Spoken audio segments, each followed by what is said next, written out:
राम राम भाइयों, मेरा नाम अनिल सोलंकी है। मेरे यूट्यूब मंच लाउड जाट वॉइस में आप सबका स्वागत है। दोस्तों, आज आपको एक बहुत गहरी चाल बताऊंगा, राजनीति की बहुत ही गहरी चाल। दोस्तों, कल सोनम वांगचुक जी ने, जो मौसम विज्ञान जो कि बहुत बड़े वैज्ञानिक है, जलवायु कार्यकर्ता भी हैं और गांधीवादी हैं, उन्होंने कल अपना अनशन ख़त्म कर दिया। 24 जून को मेरे ख्याल से उन्होंने शुरू किया था। 24 जून को उन्होंने शुरू किया था और कल ख़त्म कर दिया। खैर, उनकी मर्जी। उन्होंने जो अपने स्वास्थ्य मंत्री हैं जेपी नड्डा जी से बातचीत करी और उसके बाद उन्होंने अनशन ख़त्म कर दिया। और फिर प्रधानमंत्री नरेंद्र मोदी जी ने एक वीडियो जारी किया, बड़ा इमोशनल है। उसको देखकर मेरे मन में एक डायलॉग आया, बस पगले रुलाएगा क्या। उन्होंने कहा कि ये बहुत ही गंभीर बात है, बड़ा गंभीर विषय है और हम इस पे बड़े गंभीर हैं और हमने इसके जो अपराधी थे उनको जेल में डाल दिया। लेकिन जो 22-23 बच्चों ने आत्महत्या की है उनके बारे में एक शब्द नहीं बोला। और जिन बच्चों के सर फूट गए, हाथ पैर टूट गए, पैलेट गन से शरीर में छर्रे लग गए, वो भी मामला रफा दफा हो गया। खैर, अब मैं आपको थोड़ा सा ये जो स्टोरी लिखी गई है इसका कौन स्क्रिप्ट राइटर है और ये स्क्रिप्ट कहाँ से शुरू हुई, कहाँ पे ख़त्म हुई, वो सारी क्रोनोलॉजी आपको सिलसिलेवार समझा देता हूँ। दोस्तों, दिल्ली का एक एलजी होता था विनय कुमार सक्सेना। तो विनय कुमार सक्सेना वो शख्स था जिसने, जब केजरीवाल की सरकार दूसरी बार बनी ना 2020 में, उसके बाद इसको दिल्ली में भेजा गया कि अब इस केजरीवाल को हटाने का जिम्मा आपका। उसके बाद इसने केजरीवाल को कोई काम ही नहीं करने दिया, इसकी सारी फाइलें रोक दी और इसको परेशान करने में पूरी हद पार कर दी। और आखिरी में इसके मत्थे वो शराब घोटाला मंड दिया, जो कि कोर्ट में भी औंधे मुँह गिरा।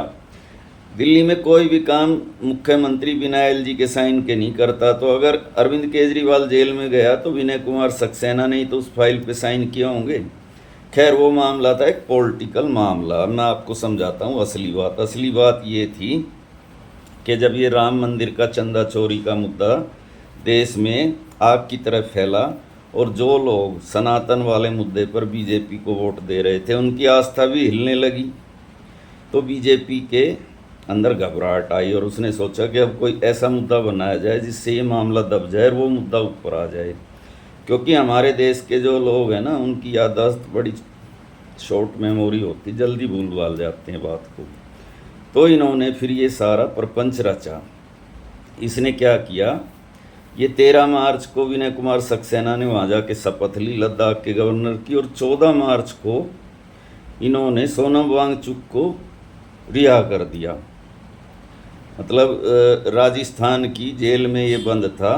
पता नहीं कौन सी जेल थी, अभी मेरे दिमाग से उतर गया। तो लेकिन वहाँ तापमान होता है 45-46 डिग्री सेल्सियस, और ये लद्दाख का रहने वाला है जहाँ पर माइनस रहता है तापमान। वहाँ ऐसी जगह पे इसको 170 दिन तक जेल में बंद रखा। और जैसे ही उसने 13 मार्च को शपथ ली विनय कुमार सक्सेना ने, 14 मार्च को इसको रिहा करके लद्दाख में भेज दिया। और वहाँ पर फिर इनकी कुछ सेटिंग हुई और वो रिहा इसीलिए किया गया था, नहीं तो इस पे NSA लगा हुआ था, नेशनल सिक्योरिटी एक्ट। इतनी जल्दी रिहा नहीं होता है, पर वो धारा ही हटा ली गई। इसी शर्त पर रिहा किया गया था कि तुमको ये ड्रामा करना ही करना है। फिर इसने क्या किया, अभिजीत दीपिके ने अमेरिका में बैठे बैठे 5 जून को कॉकरोच जनता पार्टी लॉन्च करी, क्योंकि हमारे CJI ने युवाओं को कॉकरोच बोला था। फिर ये 5 जून को इसने कॉकरोच जनता पार्टी लॉन्च कर दी और 20 जून को आकर ये धरने पर बैठ गया जंतर मंतर पर। और 24 जून को इस धरने को ज्वाइन कर लिया सोनम वांगचुक ने।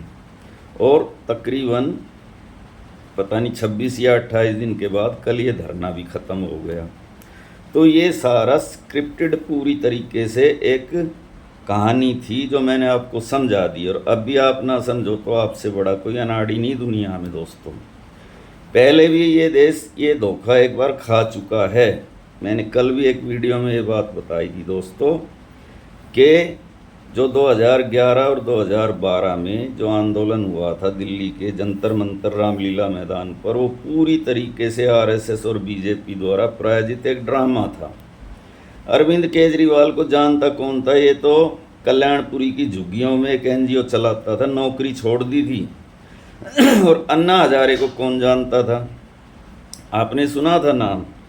इसको लाना, महात्मा गांधी जैसी शक्ल होने की वजह से फिर से भूख हड़ताल करवाना और उस मंच पर बड़े बड़े लोगों का आना, किरण बेदी, प्रशांत भूषण जैसे, योगेंद्र यादव जैसे, और अरविंद केजरीवाल का एक हीरो के रूप में डेब्यू होना, और फिर उसके बाद में आम आदमी पार्टी बनना। तो आम आदमी पार्टी बनना ये उस स्क्रिप्ट का हिस्सा नहीं था। भाजपा की प्लानिंग ये थी कि भ्रष्टाचार के खिलाफ एक माहौल देश में बनाओ और उससे बीजेपी को फ़ायदा होगा। लेकिन जब इसने पार्टी बनाई और शुरू में इसकी 28 सीटें आई, तब इसको चारा फेंका गया था कि भाई तू आ हमारी सरकार में डिप्टी चीफ मिनिस्टर बन जा।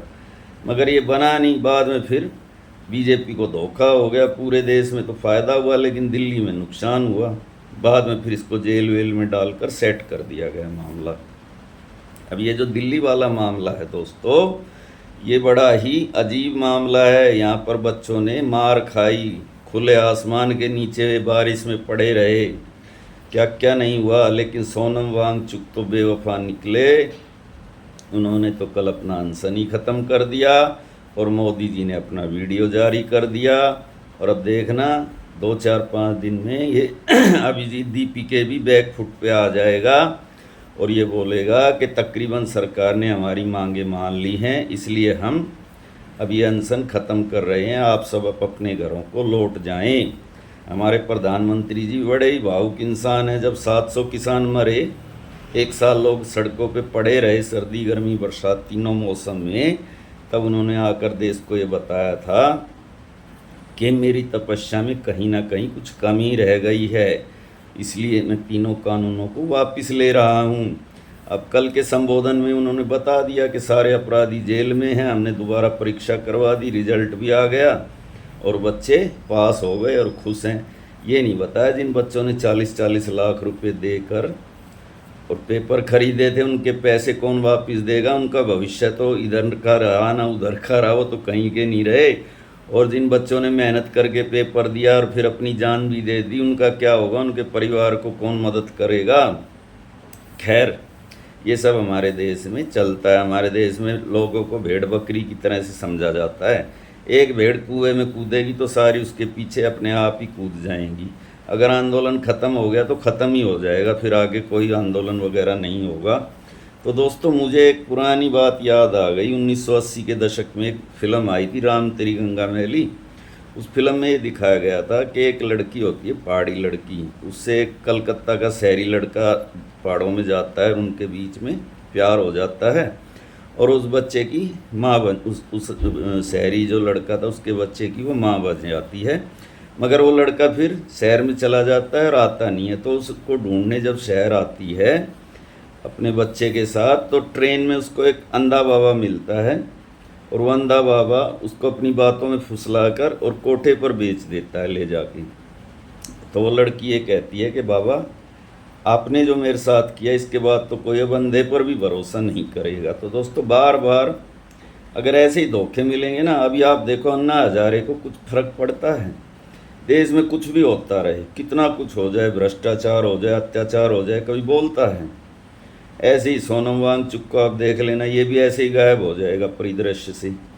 हमारे देश के अंदर कितने ऐसे काम हुए, नोटबंदी से देश की अर्थव्यवस्था का कबाड़ा हुआ, जीएसटी से व्यापार तबाह हुआ। इसके अलावा दोस्तों, लॉकडाउन से हमारा कितना नुकसान हुआ और जो अग्निवीर की स्कीम लागू करी थी उससे बच्चों की भविष्य बर्बाद हुए, लेकिन सरकार को कोई फ़र्क पड़ा? ऐसे ही अभी एथनॉल का मामला अलग है, लेकिन इन मामलों से कोई फ़र्क नहीं पड़ा। चंदा चोरी वाले मामले से फ़र्क पड़ता, उससे ध्यान बटाने के लिए ये सारा ड्रामा रचा गया था और पूरी फिल्म अब हो चुकी है। अब आखिरी सीन चल रहा है। सोनम वांगचुक तो संतुष्ट हो गए, उन्होंने तो भूख हड़ताल अनशन तोड़ दिया। अभी 1-2 दिन में अभिजीत दीपिके और उसके गैंग वाले भी संतुष्ट होकर अपने घर चले जाएंगे और फिर बच्चे अपना सा मुँह लेकर बेचारे जिन्होंने अपने हाड़ तुड़वाए, लट खाए पुलिस के, वो भी अपने घर पे चले जाएंगे। और फिर देखना 5-6 महीने के बाद या तो अभिजीत दीपिके अपनी पार्टी लॉन्च करेगा उसका नाम बड़ा ही लोकतंत्र और समाजवादी और अम्बेडकरवादी टाइप का होगा। ये कॉकरोच शब्द उसमें से हटा दिया जाएगा, या फिर ये भगवा पट्टा डालकर भाजपा ज्वाइन कर लेगा, जैसे हार्दिक पटेल ने करी थी, गुजरात वाले ने। इन दो में से एक होने की संभावना है। बाकी हो सकता है कि मैं गलत हूँ, क्योंकि हर आदमी अपने आप में संपूर्ण नहीं होता। मैंने अपना अंदाज़ा आपको बताया, बाकी आप लोग अपना कमेंट में अपनी राय मेरे को बताना, और वीडियो को ज़्यादा से ज़्यादा शेयर करो, लाइक करो, कमेंट करो भाइयों। और जो भाई अभी चैनल से जुड़े हैं वो चैनल को सब्सक्राइब करो, तथा जो भाई मेरी आर्थिक मदद करना चाहते हैं वो इस QR कोड को स्कैन करके जो आपकी मर्जी हो वैसी आर्थिक मदद करें, उससे मेरी हिम्मत बढ़ती है और वीडियो बनाने के लिए। धन्यवाद भाइयों, आपका दिन शुभ हो।